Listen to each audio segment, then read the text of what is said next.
Video kali ini akan membahas tentang Structure Query Language atau SQL. Jadi kita review dulu tentang materi sebelumnya. Apa itu Relational Data Model? Jadi Relational Data Model itu terdiri dari skema atau struktur database-nya, kemudian instance atau datanya, dan ada bahasa query. Nah, bahasa query atau query language yang kita gunakan adalah SQL. Dengan SQL ini kita bisa membuat table, menampilkan data dari table, kemudian mendeklarasikan primary key dan foreign key. Tentang sejarah SQL, jadi SQL itu mulai diperkenalkan sebagai bahasa standar database itu pada tahun 1970. E.F. Cobb memperkenalkan database relasional dalam sebuah artikel yang berjudul A Relational Model of Data for Large Data Bank. Jadi awalnya dari mengembangkan model relational data untuk data sebuah bank. Dari situ lahir konsep relational database, kemudian pada tahun 79 mulai lahirnya SQL. Codd tadi mulai memperkenalkan idenya dalam konsep yang lebih nyata, kemudian dikembangkan menjadi database relasional yang salah satunya adalah bahasa yang digunakan di database relasional itu adalah SQL. Penggunaan SQL itu ada yang secara interpretasi atau interaktif, yaitu dengan cara memasukkan perintah SQL melalui konsol dan secara langsung diproses sehingga dapat langsung dilihat. Jadi misalnya kita install SQL, kemudian kita akses langsung di aplikasi SQL. Kemudian ada yang secara sisip atau embedded SQL, yaitu dengan cara menyisipkan perintah SQL ke dalam bahasa pemrograman tertentu, sehingga untuk melihatnya kita butuh media khusus yang dirancang oleh programmer. Misalnya kalau kita mau bikin, contohnya kemarin kita bikin online shop untuk book, misalnya kita bikin dari PHP. Jadi dari PHP kita bikin konektor ke database. Nah, itu ada konektornya. Atau juga kita bikin aplikasi desktop dari Java, kemudian kita butuh akses atau menampilkan data dari database di aplikasi yang kita punya. Nah, itu kita butuh konektornya untuk mengembed SQL di dalam bahasa pemrograman yang kita buat untuk membangun aplikasi. Misalnya di Java ada Java Database Connector atau JDBC. Lalu perintah SQL ini ada yang namanya Data Definition Language, yaitu perintah SQL yang bertujuan untuk membentuk atau menghapus database table atau index. Contohnya DDL ini adalah kita create database untuk membuat database, kemudian create table untuk membuat table, alter table untuk mengubah atau menyisipkan kolom ke dalam table, kemudian ada drop table untuk menghapus table dari database. Kemudian perintah SQL yang lain ada namanya Data Manipulation Language, yaitu perintah SQL yang berhubungan dengan data atau record untuk menampilkan data, menghapus data, mengupdate. Contohnya adalah insert, select, update, delete gitu ya. Misalnya untuk insert itu untuk menyisipkan atau menambahkan data baru ke dalam table, atau select untuk mengambil atau menampilkan data dari table. Kemudian ada update untuk memperbaharui data yang lama ke dalam data yang baru. Kemudian ada delete untuk menghapus data dalam table. Lalu ada juga data control untuk perintah SQL yang digunakan untuk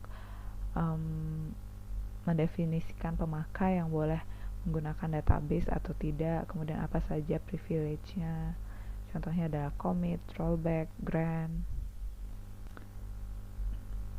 Nah, fungsi-fungsi SQL ini juga ada. Fungsi SQL ini biasanya dijalankan bersamaan dengan perintah DML, Data Manipulation Language. Contohnya adalah fungsi agregat, yaitu fungsi built-in hampir pasti ada dalam sistem database relasional. Contohnya untuk menghitung average, sum, count, max, min, standar deviasi, gitu ya. Lalu ada fungsi aritmatik, fungsi yang berguna dalam proses perhitungan atau manipulasi data numerik. Contohnya penjumlahan, pengurangan, perkalian, pembulatan. Juga ada fungsi yang melakukan manipulasi data waktu, date time. Contohnya now, hour, minute, month. Nah, tipe data. Jadi tipe data itu adalah bentuk pemodelan data yang dideklarasikan pada saat melakukan pembuatan tabel. Nah, tipe data ini akan mempengaruhi data yang masuk harus dimasukkan ke dalam sebuah tabel. Jadi harus sesuai dengan tipe data yang sudah kita definisikan. Jadi ada di tipe data string. Contohnya adalah char.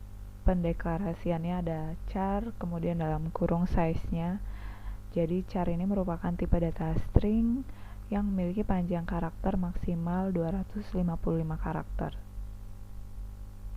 Tipe data char ini juga memiliki panjang yang tetap untuk setiap data yang dimasukkan. Jadi sesuai panjang yang dideklarasikan. Contohnya kita masukkan char 15. Jadi size-nya ukurannya 15 karakter. Lalu kita punya record misalnya kata istimewa pada field itu. Nah, karena istimewa ini mempunyai 8 karakter, maka SQL akan menambah sisanya sebagai spasi untuk melengkapi karakter yang 15 tadi, size yang 15 tadi, sesuai dengan apa yang sudah dideklarasikan. Kemudian varchar, tipe data string yang lain adalah varchar. Pendeklarasiannya varchar size. Jadi tipe varchar ini memiliki kesamaan dengan data char, tipe data char, yaitu punya panjang maksimal 255 karakter. Perbedaannya adalah kalau pada char itu jumlah karakter pada suatu field kurang dari ukuran nilai yang telah dideklarasikan, maka sisanya akan ditambahkan sebagai spasi. Nah, beda sama varchar. Kalau varchar ini jika jumlah karakter pada field itu kurang, maka tidak akan ditambahkan spasi, melainkan hanya memasukkan jumlah karakter yang dimasukkan saja. Tadi misalnya kita punya kata istimewa, jadi kalau di tipe varchar misalnya kita buat size yang sama varchar 15, jadi di tipe varchar ini sisa 7 size itu tidak akan dimasukkan, sehingga makanya varchar ini lebih hemat dari char, jadi lebih sering digunakan. Lalu ada yang tiny text, ini nilai size-nya sama dengan varchar. Terus text dan blob ini juga memiliki kesamaan. Perbedaannya adalah data blob ini memungkinkan untuk menyimpan data gambar atau dokumen, sehingga antara dokumen dan gambar itu tidak terpisah. Ada medium text yang panjangnya 1 juta karakter, kemudian ada long text juga size-nya maksimal adalah 4 juta karakter. Nah, ini cocok untuk menyimpan data yang berkaitan dengan tulisan atau paragraf. Lalu ada tipe data numerik, misalnya integer, itu pendeklarasiannya integer size, tiny integer. Ini nilai yang disimpan adalah minus 128 sampai 255. Ada medium integer. kemudian ada big integer, ada float untuk menyimpan bilangan real yang tidak bernilai negatif, lalu ada double, kebalikan dari float, dia hanya menerima bilangan real.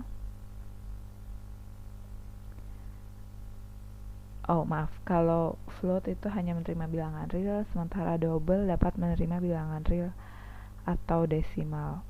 Kemudian tipe data date dan time.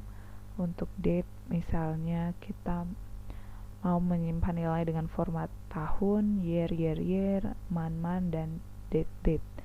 Jadi nilai yang diizinkan adalah di angka ini, di range ini ya. Kemudian date time misalnya kita mau menyimpan nilai format date berserta waktunya. Jadi ini HH ini hour, MM ini adalah minute atau menit, SS-nya ada second atau detik.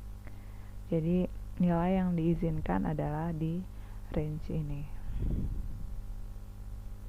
Kemudian ada timestamp, kemudian ada time juga yang khusus untuk menyimpan waktu. Lalu juga ada year untuk menyimpan di tahun saja, year dalam kurung digitnya. Kemudian ada tipe key atau kunci yang sebelumnya kita sudah jelaskan, ada primary key, kemudian ada foreign key, kemudian constraint ini batasan atau aturan yang ada pada table. Misalnya kita tetapkan suatu field itu not null, berarti kolom itu tidak boleh ada nilai null.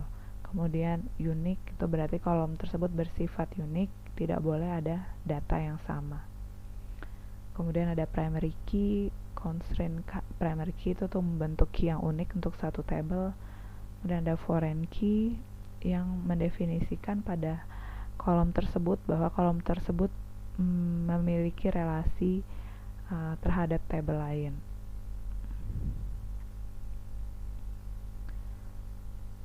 Ini contoh dari implementasi table. Contohnya kita ingin membuat database toko.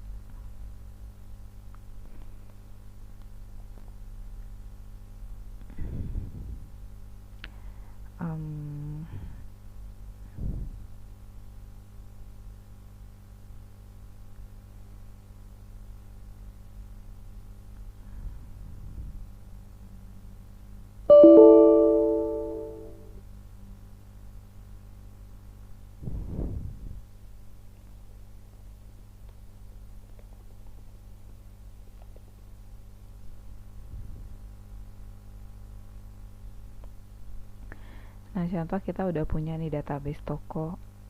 Misalnya kita mau create database toko, kemudian kita create table barang.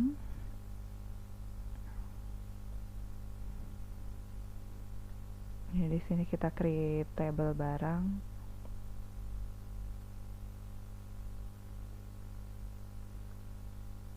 Nah, table barang ini ada ID barang, kemudian ada nama barang, tanggal terima, stok barang, kemudian constraint ya. Ada constraint-nya, kita jadikan ID barang itu sebagai primary key.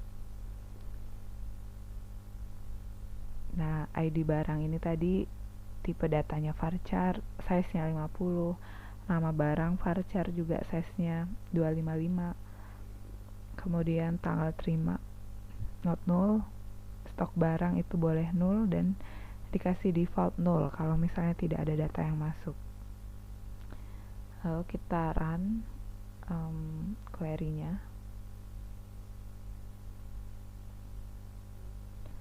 Nah, kemudian kita lihat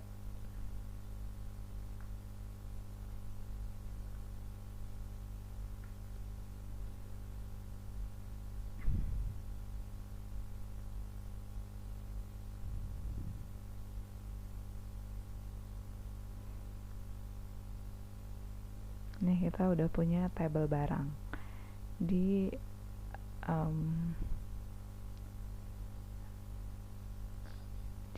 toko, di database toko. Nah, table barang ini adalah nama kolomnya ada ID barang, nama barang, tanggal terima, dan stok barang.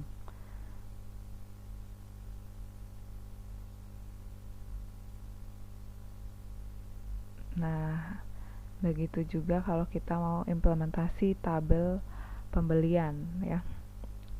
Sama saja seperti tadi, jadi kita create table, namanya pembelian, kemudian kita definisikan kolomnya, ada ID pembeli, ID barang, tanggal beli, nama beli, jumlah pembelian, tipe datanya untuk ID pembeli itu varchar, not null, tipe ID barang boleh null, kemudian tanggal beli itu date time, nama pembeli varchar, jumlah pembelian tipe datanya integer dan boleh null, kemudian ID pembeli kita jadikan primary key. Sama seperti tadi, kita create tabelnya di database.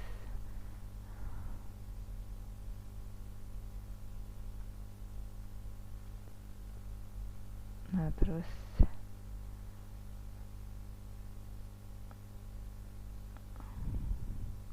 kita jalankan, kemudian kita lihat, jadi database toko kita udah punya 2 tabel, barang dan pembelian.